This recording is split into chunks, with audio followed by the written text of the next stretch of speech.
నమస్తే అండి. కర్మ ఎవరిని వదిలిపెట్టదని చెప్పి పవన్ కళ్యాణ్ గారు పదే పదే చెప్తుంటారు. 'బ్రో' సినిమాలో చెప్పినట్టు టైం. పూనూరు గౌతమ్ రెడ్డి గారు మాజీ fibre grid cyber net corporation chairman. ఆయన అరాచకాలు కంసుడి పాపాల్లాగా విపరీతంగా ఉన్నాయి. ఆయన బ్రాహ్మణ కుటుంబాల నుంచి ఆస్తులు కబ్జా చేసి లాక్కున్నాడు. ఒక బ్రాహ్మణ కుటుంబం నుంచి లాక్కోవడానికి ప్రయత్నించినప్పుడు ఆవిడ పేరు విజయలక్ష్మి, గండూరి విజయలక్ష్మి గారు.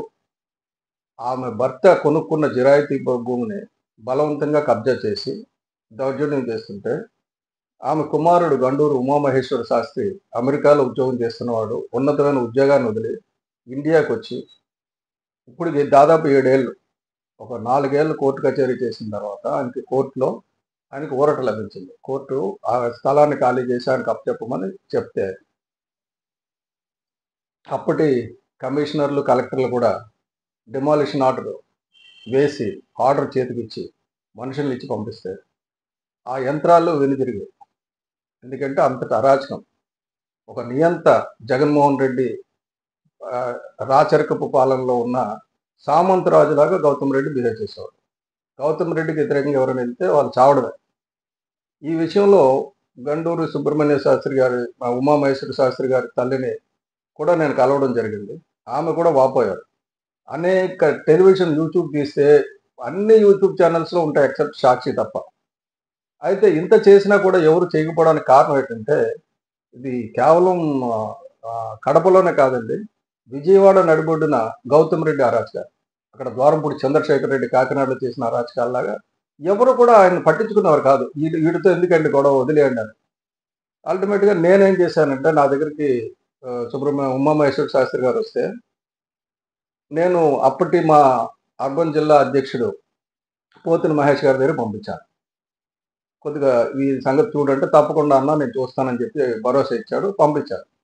పంపించిన తర్వాత ఆయనకి ఇచ్చిన సలహా ఏంటంటే, గౌతమ్ రెడ్డి గారు నాకు బాగా తెలుసు.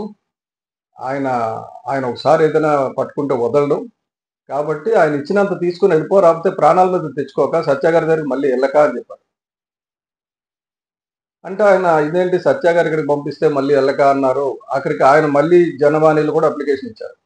ఈ మధ్యన నాకు ఫోన్ చేసి, సత్య గారు జనవరిలో అప్లికేషన్ ఇచ్చాను, ఏమైంది అంటే, తప్పకుండా పరిష్కారం అవుతుందండి, మీరు ఓపిక పట్టండి, వ్యవస్థలో మార్పులు తీసుకొస్తున్నారు కదా, మీ ఆస్తి మీకు అప్పచెప్తారు, పర్వాలేదండి. సో ఇది గ్రహించి ఆయనకి ఏంటంటే, గౌతమ్ రెడ్డి గారికి ఒక భయం పట్టుకుంది. ఈ ఒక్కటి దొరికితే మళ్ళీ కబ్జా చేసిన అన్ని దొరుకుతాయి, ఇబ్బంది వస్తాయి. కాబట్టి ఒక్కటి తల్లి ఎలాగా చనిపోయింది, బ్రాహ్మడు ఒకడే ఉన్నాడు, ఈయన పెళ్లి పెట్టాకలేవు, ఈయన్ని లేపేసి ఆస్తిని కబ్జా చేసుకుందాం అని చెప్పి కుట్ర పన్ని ఆయన ఒక 24 లక్షల రూపాయలు సుపారీ ఇచ్చారని, ఈ నెల 6వ తారీఖుని ఇంటి గోడ దూకి వెళ్ళి లోపలికి వెళ్ళి కత్తితో పొడిచి ఇంట్లో ఉన్న పత్రాలు, డబ్బు తస్కరించారని చెప్పి కేసు నమోదైంది. అందులో సీసీ కెమెరా ఫుటేజ్ ఆధారంగా గడ్డం వినోద్, తాళ్ళూరి గణేష్, తేవల్ల వంశీ, ఉప్పుతోళ్ళ అశోక్ కుమార్ అని 4 అదుపులో తీసుకున్నారు. ఇంకా 5 తప్పించుకున్నారు. ఈ గౌతమ్ రెడ్డి ఇది పురమాయించాడు, ఎంత డబ్బు ఇచ్చి పురమాయించాడు అన్ని దొరికినాయి. కాబట్టి ఆయన్ని గురించి, గౌతమ్ రెడ్డి గురించి హైదరాబాద్, విశాఖ, బెంగళూరు, చెన్నైకి టీమ్స్ని పంపించారు, పోలీస్ టీమ్స్ని, రాజశేఖర్ బాబు గారు. సో ఇదేంటంటే 100 పాపాలు అయిపోయినాయి. సుబ్రహ్మణ్య శాస్త్రి గారి ద్వారా ఆయన పోరాటం చూస్తే ఎవరికైనా నిజంగా కళ్ళంట నీరు వస్తుందండి. అది మనం సభ్య సమాజంలో ఉన్నామా, ఇక్కడ లా అండ్ ఆర్డర్ ఉందా లేదా అన్నంత బాధ మాకు అనిపించేది. కానీ ఏమంటే, కోర్టుకు వెళ్ళడానికి కాజ్ ఆఫ్ యాక్షన్ లేదు. కోర్టు ఆల్రెడీ ఇది వీళ్ళకని తీర్మానం ఇచ్చింది. కమిషనర్ దగ్గరికి వెళ్ళడానికి లేదు, కమిషనర్ డిమాలిషన్ ఆర్డర్ ఇచ్చాడు, కానీ డిమాలిషన్ అవ్వలేదు. అది పరిస్థితి. అక్కడి నుంచి ఈరోజు నేను ఈ పేపర్లో చూసినప్పుడు నాకు సంతోషం వేసింది. ఏంటంటే, మొత్తానికి ఉమామహేశ్వర శాస్త్రి గారికి ప్రాణాపాయ పరిస్థితి నుంచి ఆయన బయటకు వచ్చారు. ఆయన 7 ఏళ్ల కృషి ఇప్పుడు ఫలిస్తుంది. అదే కాకుండా ఈ గౌతమ్ రెడ్డి చేసిన అనేకమైన పాపాలు బయటకు వస్తాయి. ఆయన పర్మనెంట్గా కటకటాలు లెక్కట్టాల్సి వస్తుంది. అదే ఉమామహేశ్వర శాస్త్రి గారి ఆస్తి ఆయనకి ఇచ్చేసి ఇప్పటికైనా బుద్ధి తెచ్చుకుని ఉంటే ఆయన బతుకుండేవాడు. కొద్ది మిగతా తప్పులు పైకి వచ్చేవి కాదు. ఎందుకంటే అనేక మంది బ్రాహ్మణుల తాలూకా కంప్లైంట్లు ఇప్పుడు వస్తాయి. అనేక మంది బాధితులు విజయవాడలో ఉన్నారు.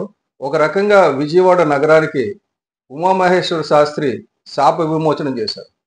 ఈ దరిద్రుడు కంసుడు లాంటి దరిద్రుడిని అక్కడి నుంచి పట్టించేటట్టు పోలీసులు పట్టుకునేటట్టు చేశారు. ఆయన ప్రాణం మీదకి వచ్చింది, కొంత క్షమాపణ అడుగుతున్నాం. ఎందుకంటే పరిపాలనలో ఎవరున్నా సరే అటువంటి బ్రాహ్మడికి అన్యాయం జరిగింది, అది కూడా ఉన్నత విద్యగా ఉన్న బ్రాహ్మడికి అన్యాయం జరిగింది.